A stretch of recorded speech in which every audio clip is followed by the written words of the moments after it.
What's up, guys? Ryan Schultz here from E39 Source. This is my 2000 M5. We're going to take care of a highly requested topic, believe it or not, today regarding the trunk lid tools. I see a lot of E39 M5s in here, a lot of E39s. All my friends have them. It's ridiculous. And pretty much none of them have a full toolkit. In fact, I can only name one other guy, and you know who you are. I do a lot of MPIs here at the shop, or PPIs, multi-point or pre-purchase inspections on all sorts of cars, but usually an E39 M5. And it's actually a point on the inspection where I will point out what tools are missing. Throughout all of these inspections, I have never once had a customer come back and express interest in replacing the tools that are missing. And they're actually not that expensive. So we're going to go through my toolkit, again, a 2000 model year, and we'll get to why that makes a difference here in a moment, and show you how they're supposed to go, what they're for, and I'll give you some resources in the description to this video. We'll give you the part numbers and a source to buy the tools if you decide you'd like to. So we all know where the toolkit is. You pop open the trunk and it lives right up here. And immediately we're going to talk about why the model year makes a difference. So there's some very subtle differences between your 2000, your 97 through, let's call it about 2001. And then your later, somewhere around, I think November 2001, it changed, and the actual toolkit itself, this plastic tray, was changed. And it's very subtle, but it does make a difference. So in the early tray, which I actually prefer, you get this little slot over here specifically made for a 17mm wheel key. And I run a set of wheel locks on this car, and that's where the key goes, and that's right where you'd expect it to go, and you'll never lose it, and it's just perfect. Why don't all cars have that? There were additionally changes made to this large tray, which is where the warning triangle goes, and immediately that's one of the tools that did not come included on DE93 production cars. What does that mean? That's North American cars produced for the United States, Canadian, or Mexican marketplaces. So of course you can get creative online and acquire these tools in both the new and used marketplace, at least for most of them, and fill out your kit with things that they didn't come with. Now, the next statement here, I'm not going to say is fact. And I don't like not knowing 100%, but it's just too difficult on real OEM to see what the exact cutoffs are and determine what came with them. And some cars even have that, but are missing the tow hook, and I know they came with a tow hook. So in my experience, in my opinion, these cars from the factory came with the following tools. You had your screwdriver, which is reversible between a Phillips and a flathead bit. You have this tool, which we'll get to, this wheel hanger, as I call it. You have your adjustable pliers. We have the tow hook that can be threaded in the front or rear bumper. We have the 17mm wheel lug wrench, two wrenches, they're double-sided wrenches, a 13 and a 12 on one, a 10 and an 8mm on the other, and then you have what I've heard referred to as the sunroof crank. That's what came with the car from factory, as far as I know. Additional tools you can put in here are the spark plug wrench, the 10mm socket, the fold-out warning triangle, the BMW, this is an actual one from Germany. Thank you to the gentleman who sent me that. The little polishing cloth or towel, and then of course the wheel key is not something that came with the car. So I've printed out the real OEM explosion for this, which again is not great, but it will give you the part numbers and kind of some interesting names for each part. I'm also going to leave a link down in the description below over to e39source.com, our website, that kind of has a really nice graphic that points out each tool and lists the part numbers and has the links to purchase them. So if you're looking to do that, please use that e39source.com link. Part number one on the explosion is obviously the toolbox, and we talked about two different versions. I prefer the early ones. Yes, you can update it, you can downdate it, you can do whatever you want. It simply installs to the trunk lid with 4 Phillips head screws. Keep in mind that if you remove those screws, they will never look that pretty again. They're covered in felt, so they're a little bit less noticeable. The hinges of the box do sit behind the carpeting, not on the outside. That looks ridiculous when people do that. The sticker is no longer available, and yes, I'm upset that that little tear is there. It's been there ever since I've had the car. I have had to replace this strap before. I have had mine open so many times, it snaps right here, so that has been replaced. I've also replaced this little screw. These are parts that are available. That's a threaded plastic rod there that threads into that, and this thing's pretty easy. It just pops out of the chassis. We can see that part number 2 is the screw plug. Part number 3 is what pops into the trunk lid there. Part number 4 is the strap. Part number 5 are the screws. They looks like they changed in September of 1999, so I'm guessing the early ones are no longer available. Part number 6, yeah, so they used to have caps over them instead before they figured out how to do the felt. So you'd put little plastic caps over the 4 screws. So if you have a really early car, that's what part number 6 is. We move on to part number 7, the first tool. They call these water pump pliers. I call them adjustable pliers. They pop in here, they're adjustable like that, spread the jaws apart, pretty straightforward set of pliers. They are not insulated, so do not use them on anything charged electrically. There's 2 for part number 8, that would be the double-ended or the open-ended wrenches, the 8 and 10 mil and the 12 and the 13 mil. They only fit in their one spot over here. Number 9 is our screwdriver. There's a few different versions. The original E39 ones are silver like this, made by Heiko, I believe that is. And it actually says West Germany on there, made before the wall came down, I can imagine. And most of you probably know these are adjustable or reversible, so you can take out the Phillips and flat bit, put it in backwards, it locks into place, and now you've got yourself a flathead screwdriver as well. Part number 10 is the spark plug wrench, and that would be a 16 millimeter, roughly a 5/8 socket like this. It has a little piece of plastic in there, ideally to grip the spark plug. Why you'd want to use this instead of a traditional tool, I don't know. Very few people, I imagine, would actually change their spark plugs on the side of the road and need to reference this toolkit, though I suppose it would be possible. You could get your beauty covers off with that 10 mil. You could get the coil packs out with, I think they're 10s as well, and then you could get to those plugs. So if you want to, that would be possible. Now the question is, how do you drive this thing? It doesn't have a socket. No, it doesn't. It has this hole in the end. So prepare to be amazed. Very few people seem to know this. It's going to be difficult with one hand. I do not have a tripod for the iPhone. Okay, we're gonna have to use 3 tools here. We need to get out our wheel hanger tool, and we'll get to more of this in a moment. That fits through these holes and can now be used as leverage to turn that. I don't know if that would quite be enough leverage to break the plugs free, or certainly not torque them to spec, but you could do it in a pinch. Part number 11 says socket wrench, which is an odd name. It's more so just a socket. This is a 10 millimeter socket, just like that, normal 6-point. How do you turn that? The hole's too small for the water pump pliers.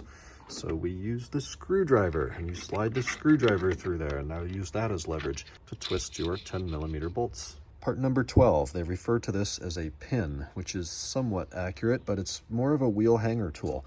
So we all know that the E39 wheels and BMW wheels in general, they use bolts instead of nuts over studs or threaded rods sticking out from the wheel hub, which can occasionally make it difficult to hold the wheel on the hub, especially if you're alone, and then get the socket or the bolt and try to get a lug threaded so you can let go of it.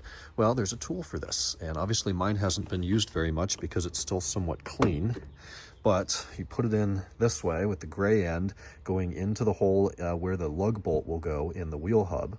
Usually you want to put it as close to 12 o'clock as possible. So let's say we had it in here. You'd slide the wheel on there, that'll hold the wheel in place. Well, you acquire the tools or your impact gun or whatever to put your lugs back on. It's a pretty brilliant design. I'm going to take a quick little detour here and show you something I like better. I don't recall exactly where this came from, but I'll dig it up and leave a link down below. This one actually threads into one of the lug holes, and then you can hang the wheel on that while you get the other 4 bolts in, and then of course you unthread this one. This is the E39 thread, which I believe to be about an M12 by 1.5 by the looks of things. So it's a little bit shorter, but it's also just a little bit easier than shoving that in there. It's a little safer too, since it threads in place. Number 13 is our polishing cloth, as they do actually refer to it as here. And this is a part that hasn't been available in probably a decade or more. It seems to be more in the generation of the E24 6 series, the E28 5 series, likely the E32 7 series, kind of those old 80s generation cars more than these 90s into the 2000 gen cars.